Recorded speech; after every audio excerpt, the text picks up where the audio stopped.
Vamos a dar en oración, poner estos momentos en las manos de Dios.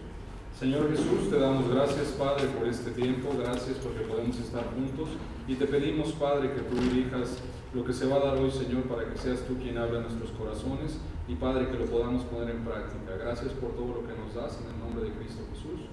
Amén. Amén. Y nada más para hacer un recuento, ya ustedes ya saben lo que es una cosmovisión, ya saben cuáles son las cosmovisiones que reinan la mente del incrédulo, ya saben el conflicto que existe entre el cristiano y el incrédulo, ya saben también la realidad de cómo nos está afectando ahorita esta forma de pensar, y la palabra de Dios nos enseña que debemos de presentar siempre defensa.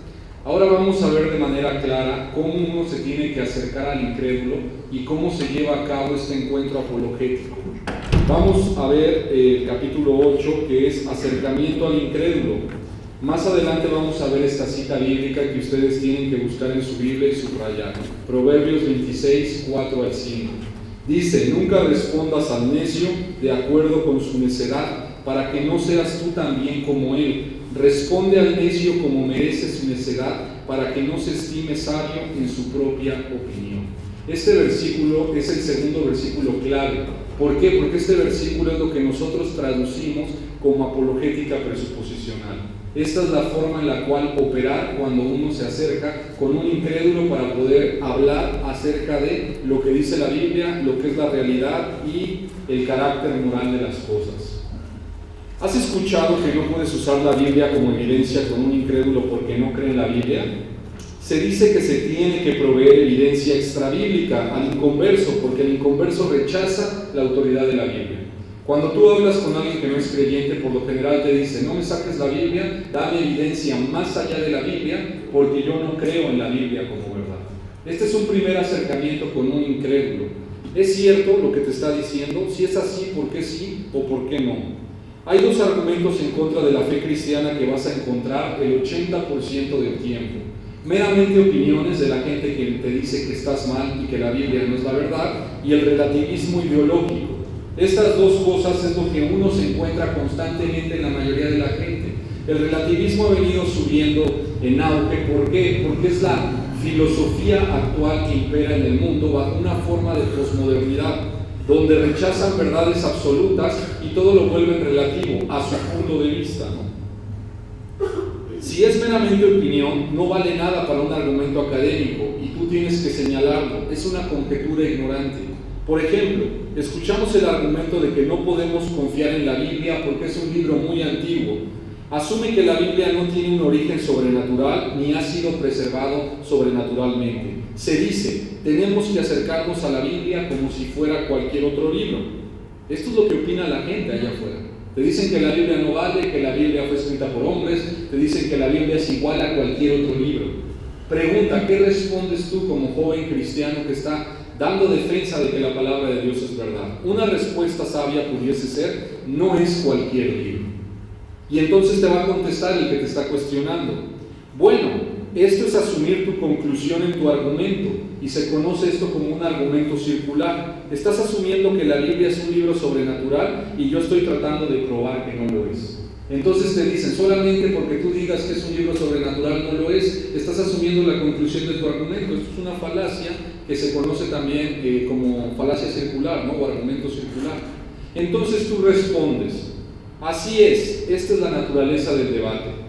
Me acerco a la Biblia asumiendo que es un libro sobrenatural como mi autoridad última, que es un libro extraordinario, y tú lo tomas por hecho que no lo es. Es decir, de antemano tú tomas el argumento de la persona y dices: sí, realmente yo estoy asumiendo que la Biblia es verdad. Estás comparando manzanas con naranjas. La Biblia no es cualquier libro porque un Dios soberano ha supervisado su producción, el proceso de preservarlo, las copias y su traducción. Además, Él ha prometido que su palabra nunca parará ni pasará. Así creo con todo mi corazón que tengo una copia de lo que Dios quiere que sepa. Aunque pueden ser diferencias entre las diferentes copias y traducciones, el mensaje en su esencia que Dios quiere que oiga en este libro es el mismo. Continuamos. Cuando el incrédulo dice que no puede saber lo que la Biblia dijo en la versión original, que puede ser que un monje de los tiempos medievales pudiera haber cambiado el texto, tienes que preguntarle: ¿qué evidencia tienes para tal aseveración? Imagínense que se ponen con alguien que te dicen, el libro que tienen ahí no es real. Se durmió un monje cuando estaba transcribiendo, de tal manera que puso un acento, una palabra, se le cayó la tinta, y por lo tanto el sentido de lo que tú tienes ahorita en la mano tiene muchos errores. No puedes confiar en eso. Si no sabemos dar respuesta, nos vamos a creer ese argumento, mis hermanos. Lo primero que tenemos que preguntarle es, ¿y tú cómo sabes esto que estás aseverando? ¿Cómo lo puedes comprobar? ¿Y qué es lo que te va a tener que decir? Normalmente va a responder, si es honesto, no tengo, pero existe la posibilidad. Entonces tú tienes que responder, en otras palabras, una posibilidad, un supuesto. Refuta mi argumento que la Biblia es un libro sobrenatural. Este es otro ejemplo de conjetura ignorante. Es decir, la gente opina y tiene opiniones acerca de los temas, mas no te lo puede comprobar. Trata de usar su lógica para tratar de denigrar la Biblia y la fe. Estos argumentos no tienen fundamento, mi querido hermano. Son muestras del prejuicio del incrédulo. El incrédulo lo que quiere es desacreditar tu fe y hace opiniones y conjeturas, mas no hechos. ¿Y saben cuántos cristianos jóvenes, por no conocer lo que es una opinión sin fundamento, caen en estos argumentos que no van más allá de la opinión del que te lo está diciendo? Tenemos que dar batalla a nivel de ideas y cosmovisión, ¿no? Otro argumento en contra de la Biblia es el rechazo de los milagros. Alguien te puede decir, yo no creo en los milagros. Cristo no resucitó y sabemos esto porque los milagros no suceden. Te puede decir alguien. Se dice, en mi experiencia siempre hay causa y efecto discernible en la naturaleza. Los milagros van en contra del causa y efecto, así que concluyo que no sucede. Esto es tomar un poquito de evidencia para hacer una generalización sin fundamento.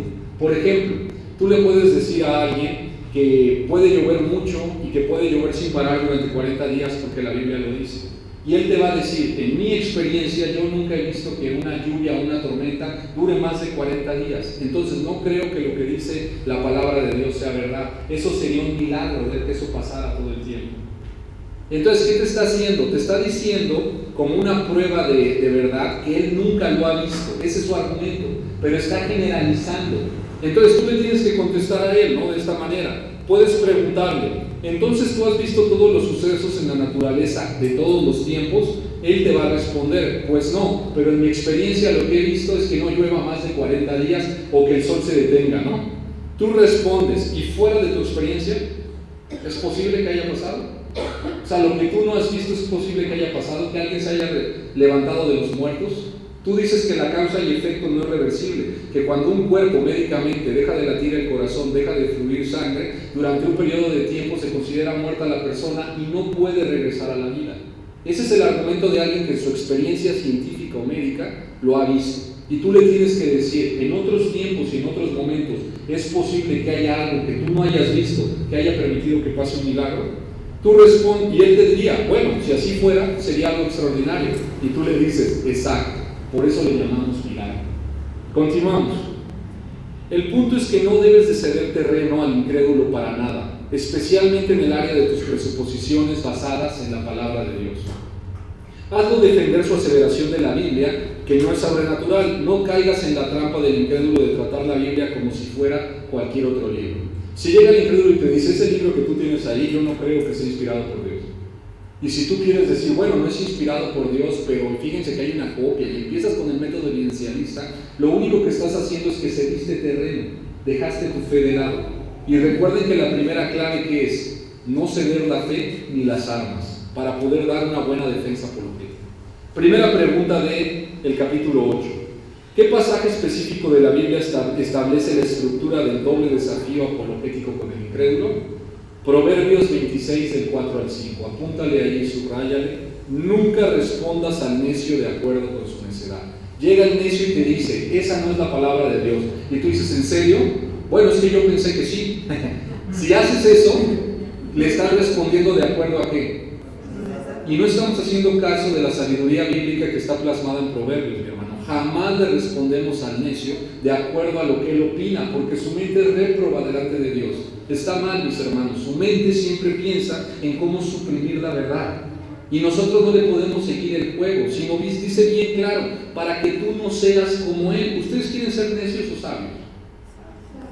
Entonces preguntémonos, cuando alguien dice es que la evolución es la verdad, a veces le decimos, bueno, es una de muchas teorías, ¿no? ¿Y qué hacemos? Asumimos que realmente es verdad. Y la Biblia nos dice que la evolución no es verdad. De manera clara nos dice que hay un Dios creador. ¿Qué quiere decir la Biblia cuando habla de necio? Apúntale ahí. ¿Qué es un necio, no? En la Biblia, un necio no es necesariamente alguien con deficiencia mental, ignorante, de mente estrecha. Esto tengo bien claro. Muchas veces decimos que un necio y asimilamos que es alguien que tiene una mente muy cerrada. ¿A qué me refiero con una mente muy cerrada? Tú le explicas algo más allá de lo que comprende y de repente se cierra. No, hay gente necia con una capacidad intelectual enorme, mis hermanos. Es decir, que te van a escuchar, que van a razonar contigo. Y aún así eso no lo quita de la categoría de necio. El necio es alguien que confía en su corazón. Por favor, ¿alguien puede buscar Proverbios 26? Ponerse adelante, Juan, por favor. Proverbios 28:26. El que confía en su propio corazón es necio, mas el que camina en sabiduría será librado. ¿Tú confías en tu propio corazón? Vamos a ver qué dicen las películas de Hollywood. Sigue tu corazón, sigue tus sueños. Tú sabes lo que está bien. Confía en ti mismo. ¿Les parece una ideología que hay en el mundo? ¿Cómo se llama eso? Humanismo. El humano confía en sí mismo y en su corazón no le dice. El cristiano confía en la palabra de Dios. Y la palabra de Dios dice que el corazón es ¿qué? Engañoso. ¿Y tú confiarías en alguien engañoso? Bueno, no vamos a decir, pero hay los representantes del pueblo en la actualidad. ¿Son mañosos y son engañadores? Y hay gente que confía en ellos y hay gente que vota por ellos. Todavía, ¿no? O sea, de plano nosotros tenemos que tener cuidado. La Biblia es nuestra fuente de sabiduría y de conocimiento, mis hermanos. Jeremías 9:23, ¿quién lo tiene?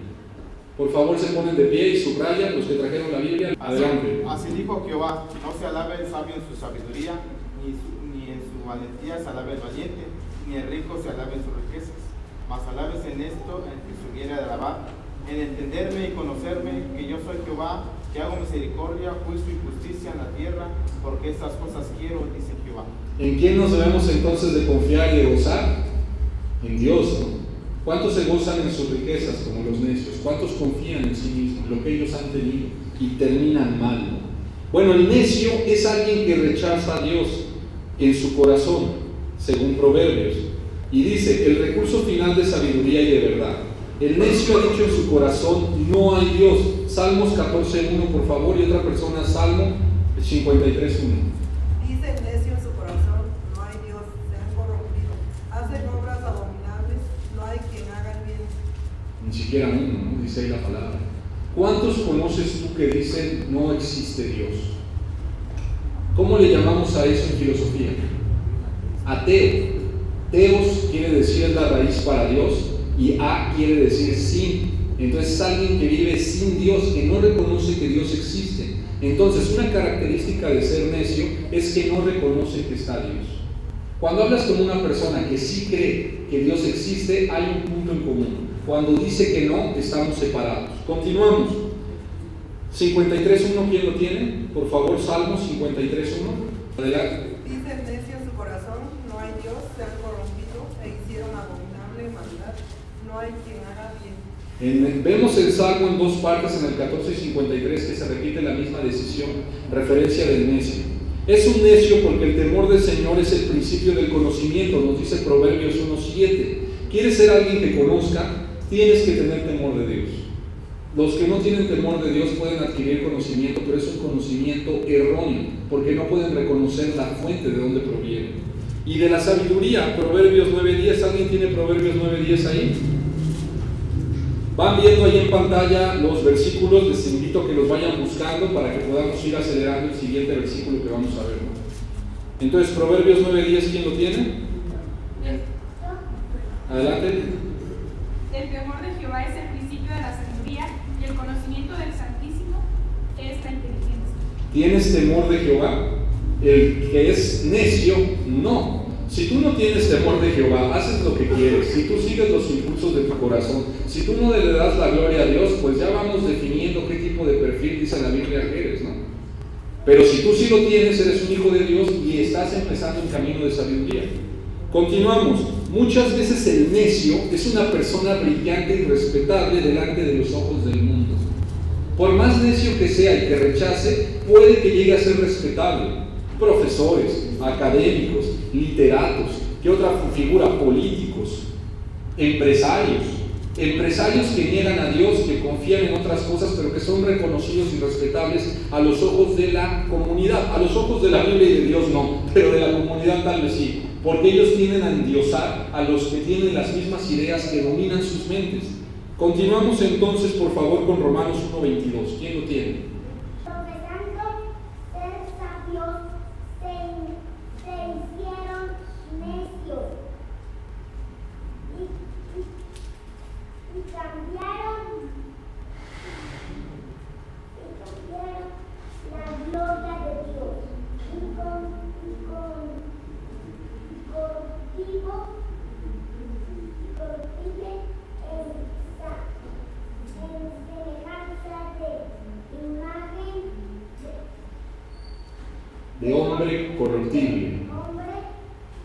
Muy bien, mi querido hermanito, excelente. Entonces, ¿qué nos dice ahí? ¿Quién es el necio? ¿El hombre que qué? A ver, vuelvan a ver, ¿eso es básico? El que cambia las cosas, ¿no? Entonces hay mucha gente que a los ojos del mundo invierte lo que es lo bueno, lo hace malo, y lo malo lo hace bueno. Hay mucha gente en la televisión y en los medios de comunicación, internet, masivo, redes sociales, que de repente aquel que opina como la Biblia dice que tienes que opinar, es decir, el que es sabio, le llaman de manera retrógrada, le llaman que es alguien opresor, le llaman que es alguien homófobo. ¿Por qué? Porque siempre le están diciendo que se calle y que es algo que no puede estar diciendo, y quien se lo dice queda bien a los ojos del mundo y mucha gente le aplaude y sigue sus corrientes de pensamiento. Hay muchos que dicen que la Biblia es fuertemente machista, por ejemplo, y mucha gente le aplauden cuando dicen eso, sobre todo la corriente de corte feminista extremo. Pero la Biblia jamás es machista, lo hemos visto una y otra vez. La Biblia dice que ames a tu pareja como vaso frágil. ¿Qué machista hace eso? Y más el machista que tiende a denigrar. La Biblia jamás denigra a la mujer, la llama coheredera de ¿qué? Entonces veamos claramente cómo la Biblia está más a favor de reivindicar a la mujer que todas estas filosofías de corte humano que se oponen. Continuamos, mis hermanos. Bueno, tienen varios ejemplos ahí. 1 Corintios 1:20, no sé si alguien tiene alguno ahí que quiera leer. 1 Corintios 1:20. ¿Dónde está el sabio? ¿Dónde está el escriba? ¿Dónde está el disputador de este siglo? ¿No ha enloquecido Dios la sabiduría del mundo? ¡Bum! Ahí está una bomba nuclear, ¿no? Que destruye cualquier perspectiva de los que se dicen sabios, pero ante los ojos de Dios son necios.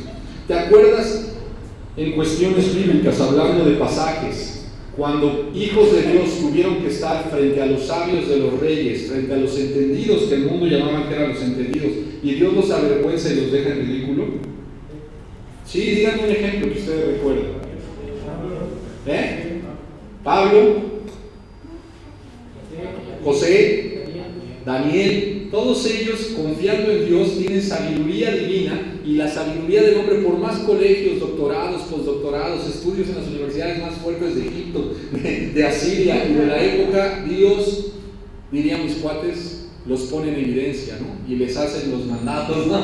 ¿Por qué? Pues porque sencillamente nunca vamos a equiparar el conocimiento humano al conocimiento divino. La Biblia tiene una parte muy interesante que el predicador ocupa. Tienden a llamar a los necios o a los que andan viendo nada más las cosas conforme a sus ojos, que ellos tienen una sabiduría. En Eclesiastés dice de manera clara que son los que opinan debajo del sol. Imagínense, ellos tienen una forma de pensar cotidiana muy cortoplacista, porque únicamente están observando lo que hay abajo del sol, la situación que viven. Mientras que el cristiano es llevado a cuestiones espirituales mayores, a comprender misterios todavía mayores que en la Biblia les son revelados a través de la sabiduría divina. No podemos comparar lo que el mundo llama como sabio, como la Biblia lo evidencia como un necio. La pregunta es, ¿tú cómo te consideras? Según a la luz de la palabra. Bueno, continuamos viendo todavía, ¿no? Un necio es alguien que hace lo que está bien a sus propios ojos. Proverbios 12:15. Estas definiciones, mis hermanos, yo sé que son bien duras y como flechas que nos atraviesan, pero vienen de la Biblia, ¿no? El camino del necio es derecho en su opinión, mas el que obedece al consejo es sabio. Muy bien, entonces el necio siempre va a estar en lo correcto lo que está haciendo. No necesita un consejo externo ni una norma de justicia externa. Pregunta: ¿alguna vez has cometido esta torpeza o a veces falta de pericia de decidir algo bajo tu propia opinión, sin considerar lo que la Biblia dice, o estudiar un poco, o buscar consejo en alguien que haya leído lo que la Biblia dice? Y tú dices: no, está bien, ¿qué tiene de malo andar con una mujer que no es hijo de Dios? ¿Qué tiene de malo andar con un joven que no es hijo de Dios?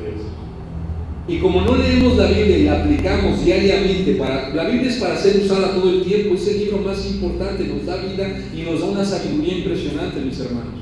Pero a veces no sabemos qué decidir en casos específicos porque no extraemos de la Biblia nuestra pauta de norma que sea nuestra pauta de norma y conducta en la vida. Y entonces a veces fracasamos. Decimos: ¿qué tiene de malo que yo vaya todos los fines de semana a ver a mi equipo favorito al estadio? Inclusive en domingos. Yo amo a Dios y Él sabe que yo lo amo. Sí, pero la Biblia dice que no te dejes de congregar, y a veces nos dejamos de congregar por algún deporte, por la escuela o por algo que no conviene. Cuando nos dejamos de congregar nos perdemos de la palabra de Dios que es predicada y de poderla aplicar también y de convivir entre hermanos y alabar a Dios. Hay corrientes de hermanos que dicen: no, ya con el internet yo me he hecho unas predicaciones en mi sofá los domingos y así no me preocupo de andar corriendo. Hermano, qué bueno que hay material en internet, pero eso no reemplaza la comunión y la comunión que tenemos en la iglesia local. Estamos llamados a trabajar de forma unida, y el mundo lo que quiere es todo hacerlo por la computadora y por WhatsApp, hermanos. O sea, mándenme una cadena, hermanos, estoy en el grupo de varones, de jóvenes, ahí, yo lo checo cuando tiene tiempo. ¿Realmente revisan los mensajes y los devocionales que te mandan? No, muchas veces no. Bueno, continuamos, mis hermanos. Entonces, el necio hace las cosas bien conforme a sus propios ojos, es decir, no confía y no busca la dirección en la palabra de Dios. Creo que aquí muchos de nosotros en algún momento hemos actuado así. La carrera que elegimos, la pareja que elegimos, la profesión y el trabajo que elegimos, cosas importantes en nuestra vida que nos van a quitar mucho tiempo, ni siquiera pedimos el consejo de Dios en la Biblia y vemos si conviene o no conviene. Continuamos. Como Adán y Eva hicieron esto de estar rectos a sus propios ojos, cuando evaluaron la orden de Dios y la descartaron bajo su propia autoridad. ¿Qué pasó con Eva y Adán cuando les dijo: de este árbol no vas a comer? Dijeron: Dios lo dijo, no lo vamos a hacer. O dijeron: pidamos de consejo a la serpiente. A ver, mis hermanos, y esto va para los jóvenes en la práctica, apologética práctica. ¿Cuántas veces ustedes no le piden consejo a un necio? A un anticristiano, ¿no? A Satanás mismo. Ustedes saben, el vato lo ven que su vida está bien perdida y que adora a la muerte, y ustedes se acercan y dicen: oigan, es que no estoy seguro, ¿debería de seguir yendo a la iglesia o no? O sea, y Satanás dice: esos son los cristianitos, hijos de cristianos que me gustan, ¿no? No, pues haz lo que tú sientas que está bien. Si tú ya no sientes que ese es un lugar para ti, si te ven feo, si no te escuchan, pues no vayas. Lugares así, pues no está Dios ahí, ¿no? Ay, muchas gracias, Ángel, tú siempre me das mis consejos, ¿no? La Biblia dice que el enemigo te quiere devorar, te está esperando la oportunidad que le des. Y a veces no se presenta como el enemigo tal cual, sino como ángel de luz, como la muchacha más guapa, el muchacho más guapo y carismático, tu amigo que siempre ha estado ahí desde la infancia, pero que es un necio a los ojos de la Biblia. Y que tú no le quieres decir necio porque te la pasas bien chido con él. Te vas a dar la vuelta, mientras él se emborracha tú le cuidas sus cosas, pero pues es tu amigo, porque tú no fuiste sabio en seleccionar amistades. Lo digo de manera de sarcasmo, pero ¿cuántas veces no vivimos esto en la realidad, mis hermanos? No vemos a Satanás de manera directa, pero Satanás ocupa esa ventanita que le das para transformar tu bella mente que Dios te ha dado, para que pienses de formas contrarias, ¿no? Mira, un videojuego no tiene nada de malo, Dios dice que disfrutes, ¿no? Pero mira, empieza jugando los de fútbol, los de básquetbol, y luego juega estos de zombies y de matar y de odiar y ni cuenta te diste, ¿no? Y luego andamos hasta nosotros promoviendo esos mismos videojuegos que fomentan violencia, cuando nosotros tenemos que ser pacificadores, dice la palabra de Dios. ¿Preguntas, mis hermanos, hasta aquí? Continuamos entonces con quién es un necio. Mientras que el sabio es el que escucha un llamado diferente. Vean lo que hace un sabio. Confía en el Señor con todo tu corazón y no te apoyes en tu propio entendimiento. Pero en la escuela me enseñaron que yo confiara en lo que ellos me habían enseñado, que esto me va a ayudar a salir adelante, que yo puedo resolver mis propios problemas, que yo no necesito la Biblia para poder salir adelante. Bueno, ve la vida de tus profesores que te dijeron eso, de cómo han vivido, de seguro están divorciados, de seguro tienen problemas, de seguro tienen otros dioses que no es el Dios de la Biblia. Ellos mismos, tal vez su ego es impresionante. ¿Cuál es el rasgo del sabio? ¿En quién confía? Confía en la palabra de Dios. Hay otro grupo de cristianos que piensan que la palabra de Dios es muy aburrida y mejor confían en lo que le dice el Espíritu en el aire, ¿no? Es decir, miren, yo soy bien cristiano y yo confío que el Espíritu de Dios me habla directamente en el momento. Vámonos, pues la palabra de Dios es la palabra de Dios por algo, ¿no? Ahí está revelado todo lo que quiere Dios que tú sepas. Lo que pasa es que no la leemos y esperamos en el momento escuchar algo en la radio, señales. Hay gente que camina y ve de repente señales, o abre la Biblia y en el primer versículo que ve, esto es lo que Dios quería para mí, ¿no? No, hermanos, la palabra de Dios es para ser usada, estudiada, extraída, aplicada, reflexionada. Es un libro muy profundo que requiere que el Espíritu te vaya mostrando una y otra vez. Así que la primera clave para querer ser sabios, mis queridos hermanos, es obedecer la palabra de Dios. Por lo tanto, hay que estudiarla, hay que tomar un tiempo de devocional, hay que apoyarse inclusive a veces en otros libros que permiten ser más exactos en la interpretación de la Biblia. Y eso es responsabilidad de todos los creyentes, mis hermanos. Mientras más joven comiences, más sabio te vas a volver a una edad media. Mientras más tarde comiences, más tiempo te va a llevar el tener que conocer la palabra de Dios. Si uno piensa que esto solamente está para el seminario o para quien va a ser llamado a ser pastor, error, mentira de Saki. Te está diciendo a la mente, tú no necesitas leerlo, tú nada más viendo videos en internet, tú nada más yendo una vez a la semana. Con eso, más que suficiente para que cumplas con la voluntad de Dios. ¿Cuántos jóvenes nos han quedado a la mitad por no hacer de la lectura de la Biblia un hábito? Separémonos de los necios, mis hermanos. Sepamos lo que es ser un camino de sabiduría y temamos a Dios y conozcamos. Un necio es alguien que rechaza a Dios, el recurso final de sabiduría y de verdad. En lugar de construir su vida sobre un cimiento seguro y sobre la firmeza de Dios y su palabra, el necio construye su casa sobre la arena, dice la palabra de Dios. Porque no conocen el camino de ¿quién? ¿Y qué tal aquellos cristianos que nos dice la Biblia, los antiguos israelitas que imitaron y construyeron también sobre la arena? Y cuando vinieron los problemas de la vida, fueron también perdidos, asesinados incluso, por no ser sabios en mantener y practicar la palabra de verdad. Al rechazar a Dios, el incrédulo necesariamente se envanece en su razonamiento. Romanos 1:21. El que no es cristiano, cuando tú rechazas a Dios, tu mente empieza a ser envanecida. ¿Qué significa esto? Es un proceso de irse arrastrando hacia la vanidad del pensamiento de la vida, hacia lo pasajero. Como Dios no es el ancla, ni el soporte, ni la roca de tu vida, entonces tú empiezas a pensar de forma superflua. Y dices, bueno, tal vez la gente me va a querer más si bajo de peso. Y te metes al gym. Y las fotos en el gym, no lo estás haciendo por salud. Tu mente empieza a pensar que debes de ser aceptado por lo que la gente acepta. Y si la gente acepta que te veas bien físicamente, vas a andar siempre bien vestido, bien atractivo, y vas a tratar de modificar el ser carismático. Esa no es la forma en la que la Biblia dice que tú tienes que actuar. Tienes que ser humilde, tienes que andar pensando en las cosas de arriba y no tienes que dejar que la vanidad de la mente esté aquí. ¿Cómo te das cuenta que alguien anda en vanidad? De repente cambiaron sus prioridades. De repente llega con el cabello rubio. De repente trae un tatuaje de tinta. ¿Qué pasa en la mente de alguien para tomar eso? Trae un aretito. Se pone la playera de su equipo todos los domingos para que todos vean que es bien fiel y que viene de españoles. Pero eso sí, nunca se pone la playera del cristiano ni adentro, ni en su familia, ni allá afuera. Es alguien que está empezando a pensar de forma de vanidad y que es el resultado de ¿qué? De haber rechazado a Dios en varias áreas de la vida.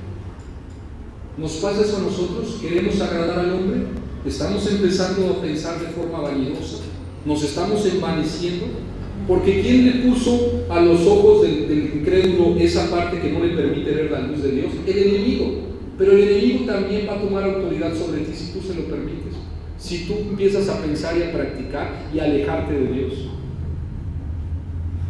Es grueso, ¿verdad? O sea, de repente este análisis sobre nosotros nos enseña cómo terminamos pensando igual que otras personas, ¿no? En el caso de los adultos, ya están en un trabajo y terminan deseando lo que la persona incrédula tiene, ¿no? Y dice la Biblia, no desees lo que el impío tiene. Pero uno dice, ay, se va de vacaciones, yo también me voy de vacaciones. Ay, tiene una casa enorme, yo también. Ay, un automóvil. Y terminas bien endeudado y en problemas y envanecido porque no le diste su lugar a Dios y aceptaste lo que Dios te ha entregado. No te fue suficiente. Continuamos. Y termina adorando y sirviendo a la creación antes que al Creador. Esto ya lo hemos platicado. Los perritos, por ejemplo, y los animalitos terminan defendiendo más a los animalitos que defendiendo la verdad de Dios. Terminan defendiendo más la naturaleza que la verdad de Dios. Terminan exaltando más a la gente en Siria que cumpliendo en donde están la voluntad de Dios. El día de hoy se soltó ayer una guerra ahorita. Estados Unidos, Francia y Reino Unido bombardearon Siria. Y todas las redes sociales, pobres sirios, sí, estamos en contra de la muerte. Pero inclusive en vez de andar diciendo eso, preocúpate porque tú mismo estés obedeciendo las cosas de Dios antes de andar cuidando todo lo demás que está pasando. Empezamos con nosotros, mis hermanos. No seamos necios, seamos obedientes, seamos sumisos a la palabra de Dios.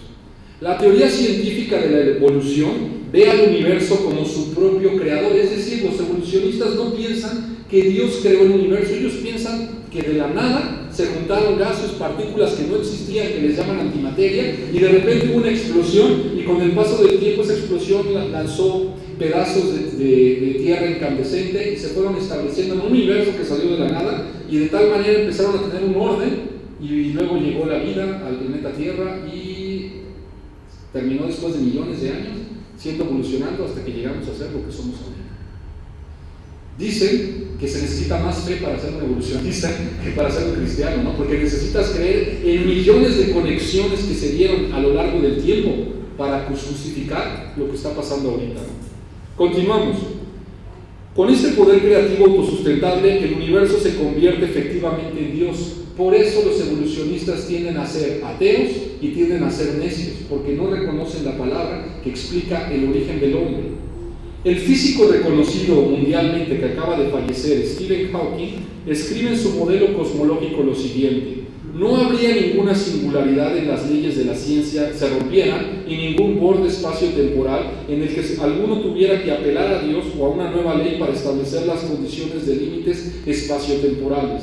El universo sería completamente autónomo y no sería afectado por nada externo a él. No sería ni creado ni destruido, simplemente sería. Entonces, ¿qué lugar queda para un creador? ¿Qué tal se puso la alabanza a este personaje que bajita la mano le está gritando al mundo: no hay Dios que haya creado el universo? La Biblia lo describiría como un sabio o como un necio. Un necio de alto nivel, con mucha intelectualidad, mucha propaganda, y el mundo lo reconoce como un famoso físico, ¿no? ¿Se dan cuenta cómo el necio no siempre viene siendo un mente cerrada, sino alguien que inclusive tiene el reconocimiento del mundo? Y a esos son a los que Dios te está mandando a que te llames, te prepares y les demuestres con la palabra en mano el error que tienen. La apologética presuposicional muestra la necedad del incrédulo. Como te puedes dar cuenta ahora, los incrédulos detienen activamente la verdad de Dios, aunque saben de Él en lo profundo de sus corazones. Otro versículo clave, Romanos 1, 18 al 20. Quien lo tenga, Porque la ira de Dios se revela desde el cielo contra toda impiedad e injusticia de los hombres que detienen con injusticia la verdad. Porque lo que de Dios se conoce les es manifiesto, pues Dios se lo manifestó. Porque las cosas invisibles de Él, su eterno poder y deidad, se hacen claramente visibles desde la creación del mundo, siendo entendidas por medio de las cosas hechas, de modo que no tienen estudio. Muy bien, querida hermana. Y dice de manera clara que los impíos y los perversos detienen la verdad de Dios, es decir, activamente dicen: eso no es verdad. Y tú puedes comprobar con cualquier ateo y con cualquier persona que niega a Dios, en su corazón él sabe que existe, pero ha buscado argumentos en internet, en libros, con amistades, para tratar de justificar que no existe, aunque él en lo profundo de su corazón sabe, porque Dios le ha mostrado a través del mundo visible que existe un mundo invisible, pero ellos se buscan y tratan de negarlo. Entonces, con esta sabiduría nosotros sabemos que la otra persona no se presenta como alguien que no conoce, sino que activamente se opone a la verdad. Ya de entrada lo sabemos y tenemos que dirigir la plática a sacar esto y lo ilógico que tiene como necio en su corazón. Ellos tienen que vivir en contra de la realidad, negando a Dios, quien de por sí solo provee las precondiciones de inteligibilidad. Esto lo vamos a ver más adelante, para el razonamiento y la experiencia humana. El incrédulo es muy literal, sin una apologética. De acuerdo a Pablo en Romanos 1:20, en el griego no tiene excusa, es einau autous, anapologetus. Pues la palabra apologética en el griego es anapologetus, que se deriva de a, que quiere decir no, y apologeimani, que quiere decir defender. Es decir, el necio no tiene defensa o un sistema de apologética para poder defender lo que tiene, solamente retiene la verdad, pero no tiene un sistema, mis hermanos. La palabra tonto, chéquense esta palabra, se deriva de la palabra griego idios, que asimismo se basa en idios. Es más apropiado para comprender la noción bíblica de un necio, ya que idios significa uno propio o privado. Entonces, etimológicamente podríamos decir que un necio hace cosas como un idiota. Las hace a su propia manera, sin ninguna referencia a una ley externa a sí mismo. La palabra es muy agresiva, mis hermanos, pero significa que él mismo se ha hecho su propio Dios. Qué fuerte, ¿no? 3. ¿Cuáles son los dos aspectos particulares del desafío apologético bíblico a la incredulidad? Explica brevemente cada uno de estos dos pasos en apologética. 1. Tú tienes que presentar la verdad, es decir, presentando la cosmovisión cristiana en sus propios términos. Y 2. Necesitas advertirle al necio, es decir, entrar en la cosmovisión del no cristiano en sus propios términos para poder proveer de una crítica interna, mostrando así su inconsistencia interna. La estrategia es fundamental. Tú le marcas la verdad es esta, y luego tú te pones a razonar dentro de su necedad para demostrarle las inconsistencias que tiene en su planteamiento. Vuelvo a repetir, el método apologético presuposicional es: le dices lo que es la verdad, defiendes la cosmovisión cristiana desde el principio, no cedes terreno y luego argumentas desde su punto de vista y le haces ver lo ridículo que es tener una postura necia. Ese es el método apologético, ya aterrizado en una persona. Continuamos. ¿En qué circunstancias limitadas debes adoptar la cosmovisión del incrédulo? Solo para proveer una crítica interna de sus errores sistemáticos, no adoptándola como una opción válida. ¿Ok? No quiere decir que vayamos a vivir la vida conforme a la mentalidad de los incrédulos. Solamente la tomamos un momento, razonamos y nos ironizamos acerca de cómo lo está haciendo y demostramos lo débil que es frente a la verdad de la cosmovisión cristiana. Otra vez, repítanme el versículo clave que vimos ahorita en Proverbios. Aquí lo tienen. Nunca respondas al necio de acuerdo a qué, para que no seas tú también como qué. ¿Han escuchado el pasaje bíblico que dice: no le tiren las perlas a los cerdos? Si nosotros le respondemos a alguien que de antemano sabemos que está suprimiendo la verdad, solamente nos exponemos al ridículo. Entonces tenemos que ser muy sabios, y el predicador nos dice en Proverbios cómo hacerlo. Responde al necio como merece su necedad. Piensa como él está pensando y demuéstrale cómo esa forma de pensar no funciona, para que no se estime sabio en su propia opinión. La palabra de Dios te ha dicho cuál es el método apologético que hay que seguir, ¿no? Continuamos. ¿Por qué debes evitar discutir que el cristianismo es la mejor posición que se debe tener? ¿Qué debes de discutir en vez de esto? Porque esto implicaría que la cosmovisión incrédula tiene algún mérito. Y la Biblia jamás le da mérito al que niega la verdad. La verdad es que Dios existe y solo Él provee las precondiciones de inteligibilidad de la experiencia humana. Nunca vamos a decir, es que la cosmovisión cristiana es la mejor, porque eso sería decir que las otras también son consideradas, y las otras son erróneas, mis queridos hermanos. Entonces las demás cosmovisiones son erróneas porque la verdad existe solo en Dios. No es necesario decir que es la mejor, es la única. Y eso es lo que la gente quiere entrar al debate contigo, decirte que otras opciones son mejor o menos peor, ¿no? No, la Biblia no se presta a eso. En el análisis final, ¿qué frase encapsula la prueba bíblica de Dios, mostrando la esencia misma de nuestro argumento? La imposibilidad de lo contrario. Este es un argumento indirecto para Dios que demuestra que sin Dios nada puede ser conocido. Chéquense lo fuerte que es. El no creyente, el incrédulo, te va a decir que él puede conocer el mundo exterior a través de sus sentidos. Y te va a decir que desde la epistemología, es decir, cómo conoce, es a través de los sentidos, y que los sentidos le demuestran que Dios no existe porque no lo ve. El cristiano debe de recurrir automáticamente a decir, ok, entonces todo lo que nosotros vemos, con eso sentimos y explicamos, sí. ¿Y cómo podemos explicar desde nuestros sentidos por qué tenemos capacidad de razonar abstractamente y quién nos dio estos sentidos? Bajo la lógica de que los sentidos explican la realidad. Y él no te va a poder contestar. Pero él ha confiado en eso. Entonces le demuestras de manera clara cómo su confianza está puesta en su propia mente y ni siquiera puede explicar quién le dio esa mente y la capacidad de procesar la realidad. Continuamos. ¿Qué quiere decir cuando hablamos de las precondiciones de inteligibilidad? Esta palabra suena muy elevada, muy técnica, pero vamos a ponerla y aterrizarla de manera práctica. Estos son los supuestos más básicos que proveen la posibilidad misma del conocimiento. Estos supuestos o presuposiciones pueden ser explicados solo por el sistema cristiano en su compromiso con el Dios creador. Como inteligible le designa aquello que puede ser entendido o percibido sin problemas. ¿Entiendes lo que es la luz? Sí. Bueno, eso que tú puedes entender que es la luz es inteligible, es entendible. La palabra como tal proviene del latín intelligibilis, que significa que se puede entender.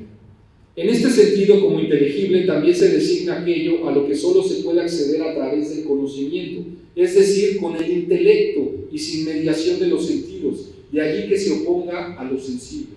¿Puedes entender quién es Dios? Sí, con la mente sí lo podemos entender. ¿Puedes entender qué es la eternidad? Nunca hemos tocado la eternidad, pero sabemos que somos eternos. Nosotros tuvimos un comienzo, Dios nunca tuvo un comienzo. Y muchas veces la mente del hombre trata de decir, si a mí me creó Dios, ¿quién creó a Dios? Y es lógico porque pensamos con nuestra mente, pero no podemos a veces comprender que Dios siempre ha existido y que Él no necesita de alguien que sea creado. Él es la fuerza creadora y primaria. Inteligible se denomina todo aquello que resulta comprensible para el intelecto, que está dotado de coherencia y racionalidad. Acuérdense que Platón en la filosofía habla del mundo de las ideas y del mundo sensible. Este famoso mundo de las ideas es lo que nosotros llamaríamos el mundo inteligible, que es comprensible a través del intelecto, mas no a través de tocarlo. Nunca tocamos el amor, pero sabemos lo que es el amor. Nunca tocamos ciertos enojos, ira, pero sabemos lo que es. Lo podemos definir. ¿Cómo es que nuestra autoconciencia es un argumento para la existencia de Dios? Respuesta. El hecho mismo de la autoconciencia diferencia al hombre de las rocas. ¿Estamos conscientes de que existimos, hermanos, sí o no? ¿Una roca está consciente de que existe, sí o no? ¿Cómo puede el incrédulo explicar la autoconciencia humana como un factor fundamental de la vida? ¿Cómo puede explicar el incrédulo que hay una roca y que hay un ser humano y que ambos son de forma distinta en cuanto a la percepción de la autoconciencia? ¿Cómo? Si para él todo fue un accidente, si para él todo fue una mezcla de cosas, ¿cómo puede explicar que no todos somos rocas? Que existe esa separación. Continuamos. ¿De dónde viene? ¿Cómo es que el hombre es autoconsciente? ¿Cómo es que nosotros podemos tener conciencia de que somos seres humanos? ¿Y cómo es que podemos ocupar nuestra mente para poder hacer fuego, por ejemplo? ¿Cómo es que un animalito, por más que diga que todos somos animales, no puede hacer fuego? O díganme un animal, no, que el dragón, no, hermanos, el dragón no existe. Existimos animalitos y nosotros, y nadie puede crear fuego más que el ser humano. Por lo cual se necesita cierto conocimiento superior de inteligencia. Algunos, como los changos, tienen también manos y dedos como nosotros, pero no son capaces de crear fuego. Y dicen que el chango tiene más o menos un porcentaje de nuestro mismo código genético, pero esa diferencia mental es porque Dios se la asignó al hombre. En Génesis 1 el cristiano tiene un fundamento fuerte, nos hizo a su imagen y semejanza, nos dio la capacidad de ser moralmente capaces de distinguir lo bueno y lo malo, de obedecer, de crear, de dominar. La palabra de Dios nos dice en Génesis 1. El que no es creyente, ¿cómo justifica eso? Y vamos a empezar a razonar desde el punto de vista del no creyente. Continuamos. En su concepción materialista y naturalista del incrédulo acerca del universo, todo debe de ser explicado en interacción material de átomos. Acuérdense que el materialista parte del mundo material y todo el mundo material está formado por átomos. Y el átomo es el corte más irreductible, lo que ya no puedes cortar de toda la materia. Todo está formado por átomos. Y él tiene que explicar desde ahí cómo es posible que tenemos autoconciencia del mundo. Cómo podemos discernir que algo es bueno y algo es malo. Y cómo todos sabemos que hacer daño a una persona no es lo correcto. Sin haber estudiado, sin haber hablado con otros, cualquier persona que nace sabe lo que está bien y lo que está mal. ¿Cómo es que los átomos hacen esto? Si los átomos no tienen criterio. Continuamos, mis hermanos.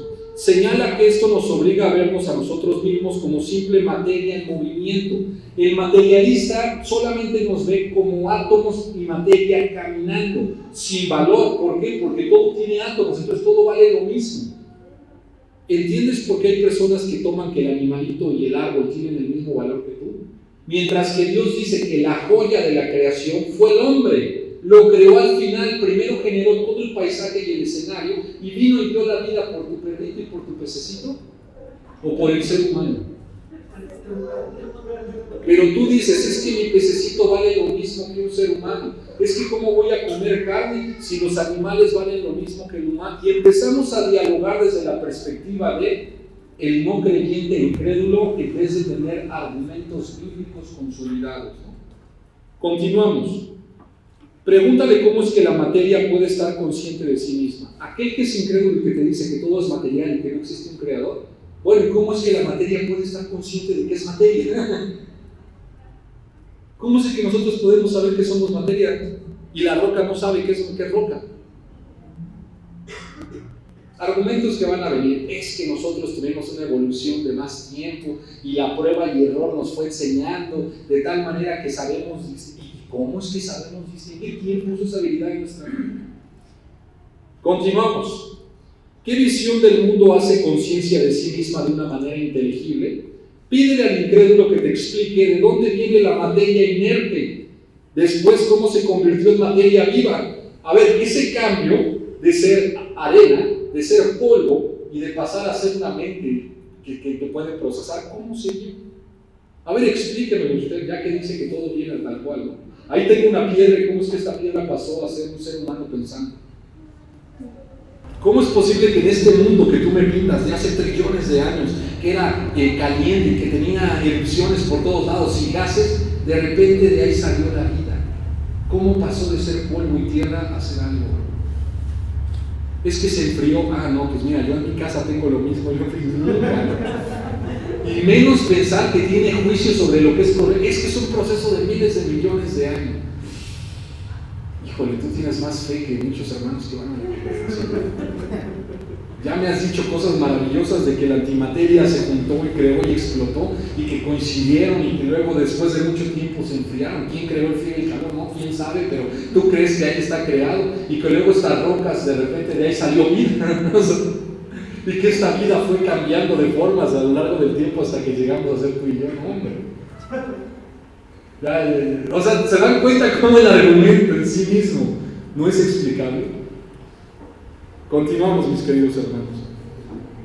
Y dice, después cómo se convirtió en materia viva, que después paulatinamente se convirtió en consciente en sí, que después paulatinamente se convirtió en racional, que después paulatinamente se convirtió en moral, y todo este mecanismo por el tiempo evolutivo producto del azar. A ver, vamos a tirar los dados, dicen alguien, y que salga un diccionario, ¿no? Vamos a tirar la sopa de letras, dicen algunos, para ejemplificar lo ridículo de cómo piensan. Decir, o sea que tú crees que todo se fue dando paulatinamente por un accidente. O sea, tiramos la sopa de letras y automáticamente tenemos la definición de palabras en un diccionario. Eso es lo que estás asegurando. En un ejemplo burdo, las cosas no pasan por la pura causalidad y el azar. De hecho, hay estudios inclusive científicos, mis hermanos, de las probabilidades que sea que de la nada lleguemos a ser las personas morales y racionales que somos, y la posibilidad es casi cero, .000 así por la 14.000, de que realmente las condiciones se hayan dado para que de una piedra o de la nada exista el ser humano. Así es la posibilidad de que seamos un accidente o un azar. Pero la gente duda, mis hermanos. Ustedes mismos, yo mismo hemos dudado cuando nos topamos con las corrientes del mundo. ¿Por qué? Pues porque no leemos, no buscamos, no crecemos, nos dormimos de repente, ¿no? Continuamos, mis hermanos. 9. Explica cómo es que la cosmovisión cristiana establece la lógica, mientras que la no cristiana no lo puede hacer. La visión del origen del incrédulo presenta una cosmovisión basada en el azar que no puede tener leyes. Si fuimos producto de la casualidad, ¿cómo es posible que haya leyes para decidir qué está bien y qué está mal? Todo lo que alguien diga va a ser bueno y va a ser malo a los ojos del azar. No existe una forma de decir que matar fetos está mal, porque pues cada quien hace lo que quiere, nadie los creó, provienen de un lugar sin Dios. ¿Cómo puede haber un orden lógico ahí? ¿Cómo puede haber algo lógico? ¿Cómo puedes decir que alguien está loco y alguien está cuerdo cuando ambos son producto del azar? Es más, tal vez el loco sea más cuerdo que el que está cuerdo, según. ¿Sí? Continuamos entonces. De acuerdo a la teoría de la evolución cósmica, todo está finalmente sujeto al cambio aleatorio y está en un estado constante de flujo. Es decir, si creemos esa postura de los evolucionistas ateos, que entonces no hay nada que determine la realidad, todo sigue cambiando. ¿Y cómo sabemos que las normas que tenemos ahorita, dentro de 20 años ya son otras normas? No tenemos seguridad en las leyes. ¿Por qué generamos leyes si el día de mañana todas van a cambiar, no? Porque todo está en constante, ¿qué?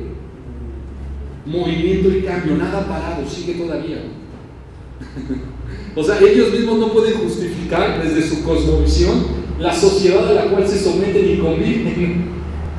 Este es el problema que estás viviendo ahorita. Los cambios en las leyes se basan porque están quitando el fundamento de la Biblia que generó esta sociedad y que la ha sostenido, y la han reemplazado por relativismo humano y por meras opiniones contrarias a la Biblia. Y nosotros como hijos de Dios tenemos la solución ahí en Proverbios. No le sigas la corriente al necio. Piensa como él y demuéstrale lo equivocado que está para que no se crea sabio. Pero ¿qué haces tú cuando un necio se levanta? Ay, mejor aquí me oculto, ¿no? Sigue. Pero nuestra racionalidad misma requiere de leyes para que las cosas se puedan distinguir, clasificar, organizar y explicar. Nosotros tenemos que explicar que existen hombres y mujeres y la unión de un hombre y una mujer genera nueva vida. Bueno, para ellos eso no es vital y no debiese funcionar así. ¿Y por qué funciona así? Tenemos que cambiar el orden porque pues nada funciona como está establecido.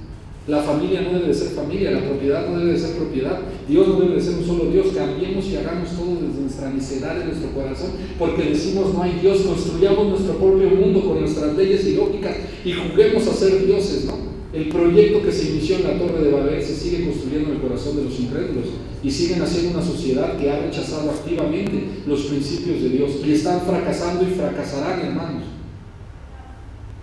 porque nada que se opone a Dios puede triunfar. Y nosotros que tenemos la victoria porque tenemos la palabra de Dios, la predicamos como si no fuera la verdad, y los que no tienen la verdad, como los testigos, la predican como si tuvieran la verdad. Ahí están afuera predicando y tocando todas las colonias, y los cristianos aquí desde el Facebook, nosotros dando la batalla intelectual. ¿No, mis hermanos? Continuamos. Por consiguiente, en las bases de la cosmovisión del incrédulo, la racionalidad no tiene un fundamento. Es decir, el incrédulo que cree que ha sido producto de la casualidad y que ha sido producto del constante flujo, no tiene una pauta para decir que la razón le puede explicar la realidad. Porque su razón distingue de la razón de otra persona y por lo tanto estas razones están en conflicto y no existe una forma de poderse organizar. 10. ¿Cómo le responderías tú a alguien que afirma usar el método científico, el cual asevera que todo conocimiento viene por medio del análisis de la observación a través de la experiencia racional? Es decir, un ateo te diría, bueno, vamos a ponernos de acuerdo en algo. El método científico es la forma como nosotros explicamos la realidad, es decir, todo lo observamos y todo conocimiento proviene de la observación. Este método sostiene entonces que el conocimiento debe de ser limitado a la observación y a la percepción de los sentidos. ¿Qué trampa hay detrás de decir que todo el conocimiento únicamente es visible? Explícame. Si yo te digo solamente el conocimiento es adquirido de lo que vemos, ¿a Dios lo vemos? Por eso dicen, Dios no existe porque no lo veo. Entonces ya te están preparando la segunda, ¿no? Pero un cristiano que diría, claro que a Dios lo vemos según Romanos 1, porque de lo visible nos enseña las cosas invisibles. Todo fue creado con un orden y una mente tal cual que creó todo y que es visible y palpable para los que lo quieren observar. Pero tú, dice según Romanos 1, sostienes la verdad y tratas de decir que no existe y que solamente lo que tú observas es lo que existe. Cuando lo que existe te da cuenta del mundo invisible. La familia, tu propio cuerpo, tu propia vida, el crecer desde un bebé hasta terminar como un viejito, todo eso demuestra la tierra girando alrededor del sol, las estrellas, que no nos caigamos en el universo, todo demuestra un orden perfecto, no azaroso, sino perfectamente dirigido para un plan. Y el plan es Jesucristo revelado a la Biblia. Pero eso no te lo acepta Él, ¿no? Entonces, una vez que tu amigo incrédulo se haya comprometido con este conocimiento, demuestra su contradicción epistemológica. Él dice, si todo el conocimiento es gobernado por la observación, entonces tú le preguntas, ¿cómo llegó a conocer eso? Si él dice, todo conocimiento parte de la observación, ¿cómo él está seguro que todo conocimiento parte de la observación? ¿Dónde lo observó? Es como si yo les digo, es que todas las naranjas van a ser salvos, ¿no? ¿Por qué? Solamente porque yo lo digo, ninguna naranja me ha venido. No, hermanos, está mal postulado. Continuamos. Es decir, ¿cómo llegó a conocer que todo el conocimiento es gobernado por la observación? El cristiano sabe que el conocimiento es el temor a Jehová, la sabiduría viene de ahí. ¿Por qué? Porque la Biblia y Dios mismo lo dice, quien creó todo lo dice en la Biblia. Todo va de la mano, en cadenita. Pero para él no, para él dice que todo lo observable es conocimiento, pero no tiene forma de decir cómo llegó a este conocimiento o cómo él puede confiar en su mente para poder decir eso, ¿no? Porque no puede explicar ni la mente de dónde vino, ¿no? Continuamos. Dice, observó eso en un laboratorio, lo midió, lo pesó o lo contabilizó, detectó esa limitación conceptual por medio de explorar la naturaleza. Y entonces, ¿qué es lo que haces? Que hay leyes mentales que no se pueden pesar, medir y por lo tanto existen. Las leyes morales están en la mente, no las puedes tocar, nunca vas a ver una ley moral, aquí está escrita, ¿no? Las traes en la mente y la mente dictamina mucho, somos una unidad. El que es científico quita cualquier sesgo moral y únicamente quiere explicar la realidad a partir de los sentidos y la observación. Y tiene un peso moral y tiene una cosmovisión que está implantando en ese razonamiento y no son cuestionados a partir del ámbito académico. ¿Sí? Y cuando dicen que se mide por la IQ, no se tiene ningún IQ de eso. El IQ es el intelectual, no me acuerdo qué significa la IQ, pero es la medición de tu capacidad intelectual. Y ahora se mide la sesión de medir, pero no. Bueno, de hecho hay mucha gente que critica el examen del IQ porque calificas memorización, ciertas habilidades y capacidad mental para resolver problemas. Pero pues el tema de la inteligencia se ha dividido en que hay muchos tipos de inteligencia. Y otra vez, el tema aquí no es la inteligencia, es la sabiduría. Podrán ser muy inteligentes, pero no son sabios porque han negado la palabra de Dios y a Cristo, el creador del universo. Entonces podemos tener personas con grados académicos, con 30 doctorados si quieren, y aún así siguen siendo necios. Con un IQ elevadísimo, porque al enemigo esos son los que les gusta, ¿no? Los que tienen un IQ elevado y que razonan de manera rápida, pero que en su corazón niegan la verdad que dice la Escritura. Esos son instrumentos letales en manos del enemigo. Y son los que luego sacan libros, son los que luego sacan, son ídolos del mundo. ¿Por qué? Porque dicen lo que el mundo quiere escuchar. En cambio, ¿quién es alguien que le genera un ruido tremendo? No, alguien que tal vez no tiene ningún grado académico, pero híjole, obedece y es leal a Dios. Ese el enemigo lo conoce por nombre, sabe dónde vive y cada día está esperando destruirlo. Y cada vez que se levanta y visita un lugar, dicen los demonios, ay no, ahí viene de nuevo él, ¿no? O sea, le generas pesadillas a Satanás. Te conoce por nombre. Pero si tú eres de los que no, yo nunca voy a decir nada, ni voy a obedecer la palabra de Dios, no le eres un rival, eres de su clan, ni siquiera lo sabes. ¿Preguntas? Continuamos. Y aún más, observa que este principio es una limitación universal en el conocimiento en todos los lugares y en todos los tiempos para que confiadamente pueda confiar en ella. 11. Ya faltan 2 nada más y terminamos. 5 minutitos ahora. ¿Cómo mostrarías la futilidad de tu incredulidad cuando el incrédulo declara que el abuso infantil y la opresión del pobre están moralmente mal? Ahora vamos a ver, aquellos incrédulos que no creen en Dios, de repente dicen, es que está mal el abuso infantil, está mal la pobreza, está mal matar en guerras. Ay, es que está mal, todo está mal. ¿De dónde sacan las leyes para poder decir que algo está mal y que algo está bien? Vamos a ver la respuesta. Él no puede declarar que está completamente mal en su cosmovisión relativista basada en el azar. Las evaluaciones morales requieren de un estándar absoluto que la cosmovisión incrédula no puede producir desde la perspectiva de un universo azaroso. ¿Por qué alguien se aprovecharía de un niño? ¿Por qué el rico oprimiría al pobre? Todo es azar. ¿Y saben lo que tendría que decir a alguien que realmente cree en el azar? Que no está mal abusar de un niño, como pasó en la antigua Grecia. En la antigua Grecia, mis hermanos, todos estos filósofos que negaban a Dios terminaban viviendo en pederastía. ¿Qué es la pederastía? Cuando se abusa un mayor de un menor. Incluso hay documentos que nos hacen ver en vasijas hechas ahí que era lo normal, tenían a su amante y que el conocimiento se transmitía a través de esta relación que ellos tenían y no lo veían mal. Entonces los maestros de esa época tenían a sus amantes jóvenes. Y así se transmitía el conocimiento. Así de pervertida estaba una sociedad que no oponía moralmente lo que Dios dice. ¿Por qué el cristiano sabe que eso está mal? Porque el cristiano tiene de manera clara en la Biblia lo que dice, que no vamos nosotros, que el que haga caer a uno de estos pequeños, mejor de fuera que. Bueno, ahí les va. La cultura actual, algunos piensan que después de legalizar lo que ha sido el matrimonio homosexual, lo que ha sido, los movimientos lésbico-gays, lo que sigue es legalizar la pederastía como en la antigua Grecia. Y el cristiano se espanta, no, tranquilo, ya pasó. ¿Y sabes qué pasó? No sostienen las generaciones así. Ellos mismos, Grecia, ¿qué pasó? Fue juzgada por Dios también y borrada de la historia, ¿no? Nada más ahí queda la crisis que tienen ahorita en los edificios viejos de sus dioses. Fueron paganos, fueron irreverentes, fueron ateos, filósofos, fueron contradictorios. Pablo fue y les habló de la Europa, y aún así se arrepintieron. Y es cuna del mal y cuna de la civilización de Occidente. Y es lógico que vamos para allá. ¿Por qué? Porque la maldad se sigue replicando en todo el mundo. Pero ellos no tienen una base moral para decir que ahorita es algo malo. Esa misma gente que ahorita culpa a la pederastía, dentro de 20 años van a estar aceptando las leyes del cambio a nivel global. Como la misma gente que antes criticaba y se burlaba de la homosexualidad, ahorita son los primeros que están defendiendo los derechos.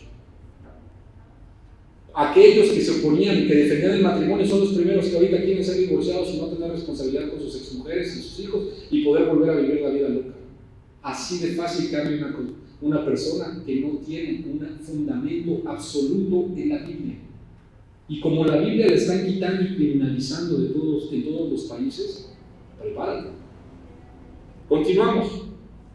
Por ejemplo, el presidente de Estados Unidos, Justin Trudeau, acaba de decir de manera clara que él dice que el peor error que tiene ahorita la sociedad canadiense son los cristianos. Son la peor gente que tiene. Pero él ha permitido que la homosexualidad sea pareja, está permitiendo que haya, por ley, te permite que te cases con tu mascota, con tu árbol.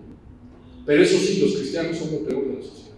Claro, este tipo sabe de manera clara que son colisión de cosmovisiones, están chocando, cosmovisiones en colisión. De tal manera que no pueden existir las dos. Donde empieza a dominar el incrédulo, tiene que eliminar al cristiano. Y donde empieza a ganar el cristiano, restringe la maldad. ¿Y cómo restringimos la maldad? Porque la palabra de Dios es la ley que restringe la maldad. Te señala de manera clara que la homosexualidad es mala en Levítico. Te señala de manera clara que el robar es malo. Te señala de manera clara que la idolatría es mala. Pero como el cristiano no sabe ocupar la ley de Dios para frenar la maldad está libre e imperando por todos lados, de todas formas. Y es nuestra responsabilidad y mandato como hijos de Dios el poner freno a la maldad. ¿Y cómo ponemos freno a la maldad? Predicando y convirtiendo corazones de personas a través de la voluntad de Dios en la vida de cada uno de nosotros. ¿Lo estamos haciendo? ¿O estamos dejando que la maldad entre? Estamos educando a nuestros hijos en amar y en obedecer la Biblia como su máximo tesoro, o los estamos educando que lo que les enseña el mundo es más importante que lo que dice la palabra de Dios. Porque pues Sati está diciendo, sí, no, la universidad. Pero ya tuvimos 18 años antes de la universidad para poder hacer guerreros de la fe. ¿Qué edad tenía José cuando fue llevado a Egipto? 17 años. Y se enfrentó al imperio, a las ideas y a todo lo que vio ahí. El relativismo, los dioses, que no existía la moralidad como ellos la conocían. Y aún así él se mantuvo. ¿Qué edad tenía Daniel cuando también fue llevado cautivo? ¿Qué edad tienes tú si ahorita fueses cautivo para poder defender la palabra? Que ya no, imagínense que de tu edad para arriba nos erradican a todos los cristianos.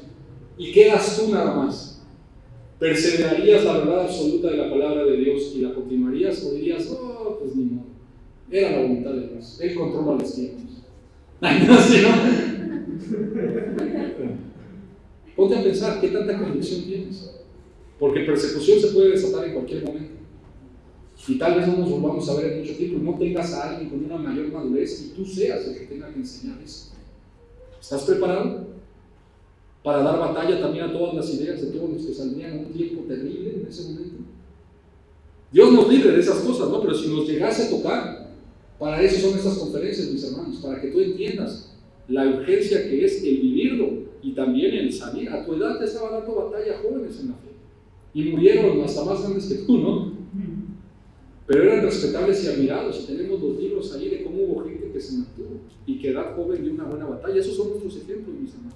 Un David que a tu edad ya le estaba presentando batalla a un gigante.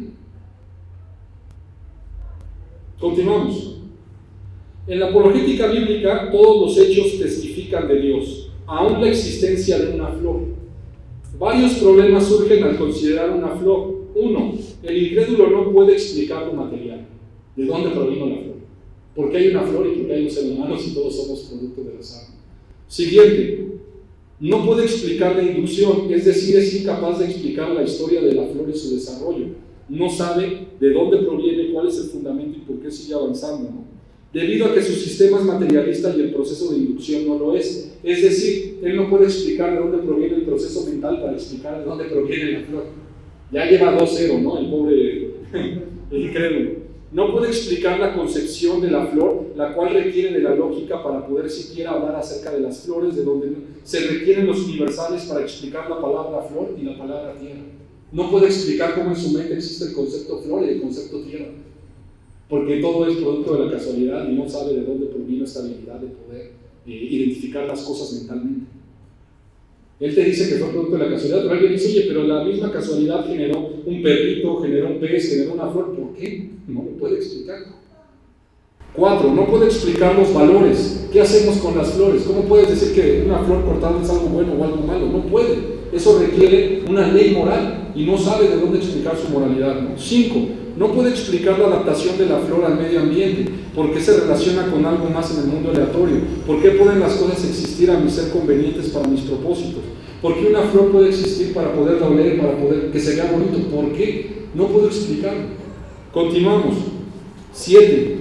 No tiene manera de explicar nuestra conciencia de las flores. Somos autoconscientes, la flor no. No tiene forma de decirte que esta flor es un objeto y yo soy más que un objeto porque tengo conciencia de mí mismo. Hermanos, ha sido muy largo y por muchas ideas esta conferencia, pero espero que lo aterricemos en lo central.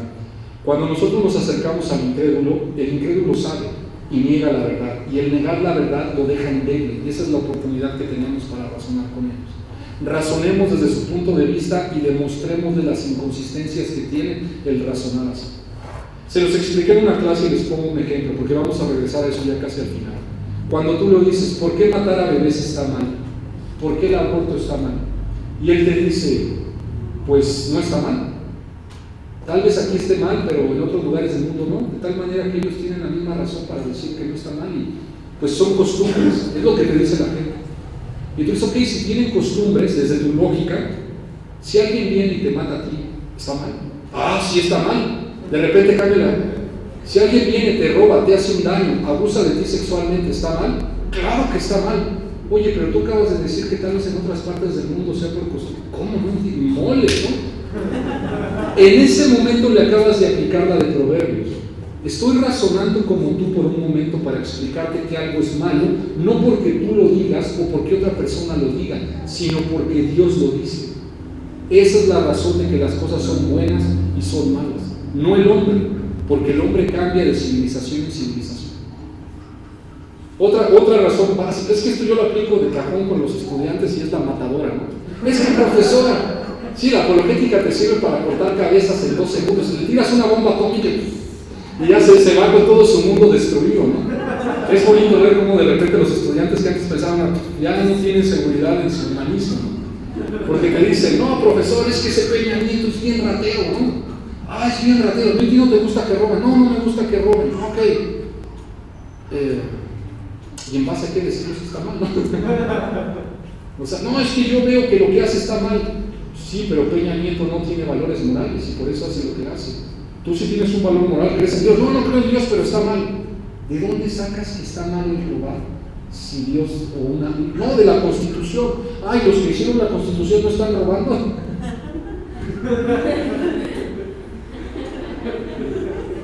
La única forma de sostener que el robo es malo es porque Dios dice que es malo, que la propiedad hay que cuidarla. No robarás, dicen los 10 mandamientos. Sin eso, cualquier persona puede robar. Y entonces yo le digo, bueno, si yo llego y te robo está mal, sí está mal, pero si tú eres político y llegas a ser diputado, senador y robas está mal, no, ahí no, pues porque es para mí. Ah, ok, entonces no hay una norma objetiva de robo. Y así le puedes aplicar una y otra vez todo lo que ellos hacen, ¿no? Desde su razonamiento les demostramos lo ridículo. Es que hombres con hombres son los matrimonios de hoy. Ah, ¿tú estás de acuerdo con eso? Sí, y ya no va a haber hijos. Es que vamos a adoptar. Y cuando ya no haya más mujeres y todos sean mujeres y hombres, ¿cómo vamos a hacer? Tu postura está a favor de la muerte y de erradicarnos. Oye, ahorita vengo. Y así una y otra, es que es tan fácil, mis hermanos. Razona desde su punto de vista y demuéstrales que el necio nunca puede ganar, que ni siquiera está al nivel del hombre cristiano. Ten confianza en lo que sabes, confía en las escrituras. Úsalas y sé hábil. Vamos a orar, mis hermanos. Señor Jesús, gracias, Padre, por este espacio que podemos estudiar la palabra, Señor. Y en primer lugar, Padre, te pedimos que tengas misericordia de nosotros y no nos permitas ser necios, Señor. Quita de nosotros cualquier rasgo de conocimiento de verdad en nuestro pensamiento y haznos dependientes de ti, que solamente confiemos en ti, Señor. Porque podemos resbalar y podemos fallar también y caer en estas mentiras del enemigo, como ha caído mucha gente, Señor, también a lo largo de la historia. Permítenos que nuestra confianza sea agarrarnos de tu verdad y de tu palabra para poder aplicarla a nuestra vida y vivirla. Y Señor, te pedimos también que nos permitas también poder explicar y acercarnos al incrédulo, sabiendo de antemano que ellos tienen una cosmovisión, que quieren suprimir la verdad, que saben que tú eres real, Señor, pero que ellos hacen todo lo posible por enseñar y por vivir que no, porque les incomoda reconocer que tú eres real. Y permite, Señor, que en esta semana cada joven tenga otra oportunidad más de poder tener un encuentro apologético, Señor, donde puedan defender la fe, ocupando el método, Señor, de no consentir con el incrédulo, sino ponernos de manera clara, razonar como Él razona para demostrar, Señor, lo ignorantes que son en cuanto a tu palabra y lo ridículo que es pensar de tal manera. Gracias, Señor, en el nombre de Cristo Jesús. Amén.